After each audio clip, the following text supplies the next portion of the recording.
आदिवासी विद्यार्थ्यांच्या 100% मागण्या मान्य झाल्याचं आदिवासी विकास मंत्री अशोक उईके यांनी म्हटलंय। विद्यार्थ्यांच्या मागण्यांवर तातडीने कारवाई सुद्धा झालेली आहे असंही त्यांनी पत्रकार परिषदेत सांगितलं। तर विद्यार्थ्यांना आंदोलन मागे घेण्याचं आवाहन आदिवासी मंत्री अशोक उईके यांनी केलं। गेल्या 15 दिवसांपासून आदिवासी विद्यार्थ्यांचं पुण्यातल्या मांजरीमध्ये आंदोलन सुरू आहे। मी आंदोलनात बसलेल्या सर्व विद्यार्थ्यांना माझं आव्हान आहे की तुमच्या 100% मागण्या मान्य केल्या आहे, त्याच्यावर तातडीने कारवाई सुद्धा सुरू करण्याची कारवाई झालेली आहे। आपण विरोधी पक्षाच्या राजकारणाला बळी पडू नये। उपोषण मागे घेऊन आपले दैनंदिन काम, अभ्यासक्रम आपण नियमित करावं।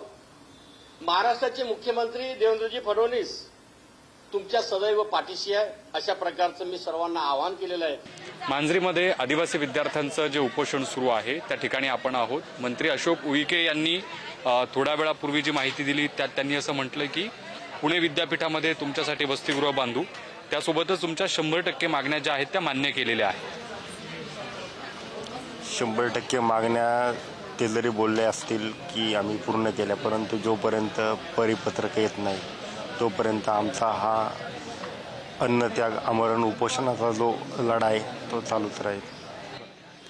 सगळ्यात महत्त्वाचा त्यातला असा मुद्दा होता की या सगळ्या ज्या वेगवेगळ्या मागण्या मान्य केलेल्या आहेत त्याचं त्यांनी लेखी दिल्याचं देखील सांगितलंय।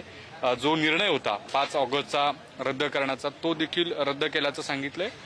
त्यावर तुमची काय प्रतिक्रिया? तशी माहिती आमच्यासमोर आल्याच्या नंतर आम्ही माननीय मंत्री महोदय यांनी तशी सर्व माहिती ऑथेंटिक आमच्या समोरपर्यंत जर पोहोचवली तर ते स्वतः इथे उपोषण सोडायला आमच्या येतील, मगच आम्ही उपोषण आमचे मागे घेणार आहोत। एक असा प्रश्न उपस्थित केला जातोय की तुमच्या सगळ्या मागण्या मान्य झाल्याचं काही वेळापूर्वी जेव्हा सांगितलं गेलं, तुमच्या विद्यापीठात वसतिगृहाचा जो मुद्दा होता तो देखील सांगितला गेला आणि जो रद्द GR करावा असं तुम्ही जे म्हणत होता तो देखील रद्द केल्याचं मंत्री उईकेंनी सांगितलेलं आहे। तर यावर काय प्रतिक्रिया? तुमची उपोषण करता?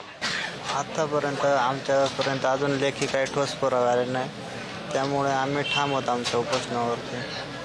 ज्या प्रमुख ज्या मागण्या आहेत त्यापैकी आतापर्यंत तुमच्या कोणत्या कोणत्या मागण्या मान्य झालेल्या आहेत? मान्यमध्ये फक्त ते चर्चामध्ये पॉझिटिव्ह होती, मान्य म्हणजे पूर्ण लेखी झालेलं नाही आजपर्यंत। लेखी जो ठोस व्हायला पाहिजे तो नाही आला, त्यामुळे आम्ही ते नाकारतोय, नाही का। बरं, काल जेव्हा आले होते मंत्री महोदय इथे मांजरीमध्ये, तेव्हा त्यांनी तुम्हाला नेमके काय काय शब्द दिलेले आहेत?